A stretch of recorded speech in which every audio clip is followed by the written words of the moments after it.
Faut faire la distinction entre les générations. Non mais c'est-à-dire? Bah, chaque génération a sa résistance. Vous faites un truc de travers, et ça vous fout le bordel partout. Et là, ça monte en température, et sans dire que ça va jusqu'à l'explosion, ça peut quand même faire des dégâts. Bon, vous savez quoi? Ça m'intéresse ce que vous avez à dire. On fait l'émission et vous m'expliquez votre point de vue. Bonjour à tous et bienvenue dans Fort Accord, votre analyse d'après-film en compagnie de Michel, le spécialiste technique de l'émission. Bonjour Michel. Bonjour Michel, une erreur dans un nom, un problème d'équation, rien ne m'échappe. Et aujourd'hui Michel cap sur une petite série d'émissions impossibles. Je pensais qu'elle passerait mieux celle-là. Et c'est parti avec Mission Impossible 3. Je vous en prie, ne faites pas ça. Trop tard, on a commencé. Avec cette scène, dans laquelle le nom de Luther Stickel, qui s'écrit comme ça, Elle se tient prête. est mal orthographié. Ah oui, il manque un L. Pourquoi vous dites ça? Bah, parce qu'il manque un L. Bon après c'est pas très méchant, on est d'accord. Une erreur est une erreur. Mais il y a pire dans cette scène, où une paire de visions nocturnes va apparaître on sait pas comment sur le front de Maggie Q. Là, elle a rien, et attention... Ici. Ah oui, énorme. Vous êtes forcé à rire là. Pas du tout. Qu'est-ce qui vous fait dire ça? Votre rire sonnait faux. Ah oui, c'est quoi un rire qui sonne faux, Michel? Riez.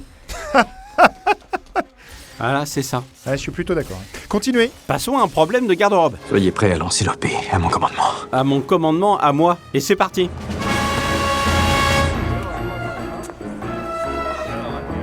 Vous voyez sa robe? Ouais, qui est très jolie, soit dit en passant. Eh bah c'est pas possible. Quoi, que je la trouve jolie? Non, qu'elle soit là où qu'elle est. Bah, si je me souviens bien, elle est au Vatican et ça fait partie du film. Sauf qu'au Vatican, on peut pas porter une robe avec des épaules découvertes.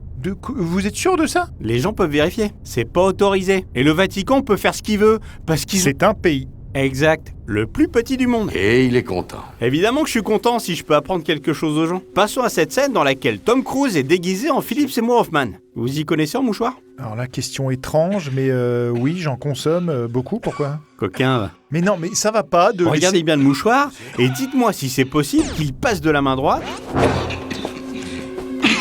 à la main gauche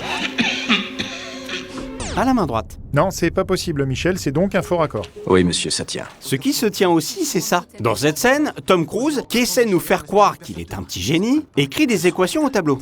Écoute, je dis pas que j'ai une meilleure idée. Regardez bien l'équation entre parenthèses. Ouais, enfin en même temps, personne comprend vraiment ce qui est écrit là, Michel. Mais tout le monde peut comprendre que c'est pas normal. Mais il y a un moment où être trop intrépide devient stupide.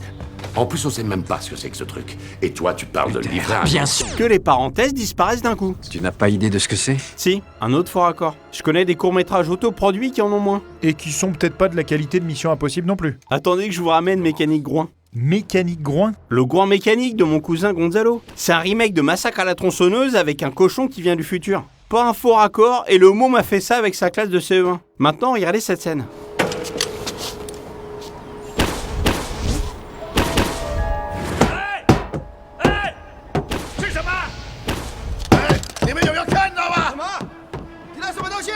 Il y a clairement plus de 2 gardes sur le toit. Oui, clairement, au moins 4, je dirais. Sauf que Tom Cruise n'en a bas que... un ici, puis... 2. Très bien vu, Michel. C'est l'intelligence service et je n'en ai pas beaucoup vu jusqu'ici. On t'emmerde. Michel! Pardon. Dans cette scène, l'homme au sol est censé être inconscient. Mais... Mais quoi? bah, il cligne des yeux quand le capuchon tombe. Mais qu'est-ce que vous racontez? Je vous le repasse. Regardez... Maintenant.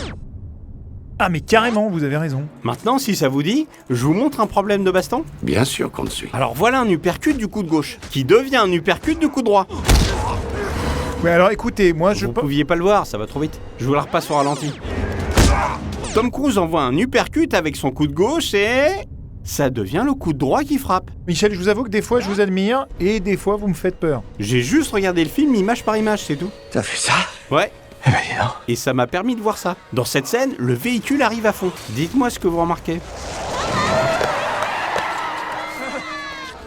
Qu'il arrive à fond? Ah. Mais pourquoi? Parce que vous remarquez autre chose. Il arrive à fond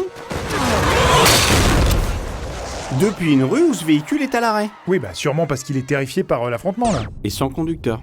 Ouais. Oui, bon d'accord, c'est vrai que c'est une belle bourde. Voilà, c'est la fin de cette émission. On se retrouve très bientôt pour un nouveau Fort Raccord. Et j'aurais du lourd, du très très lourd.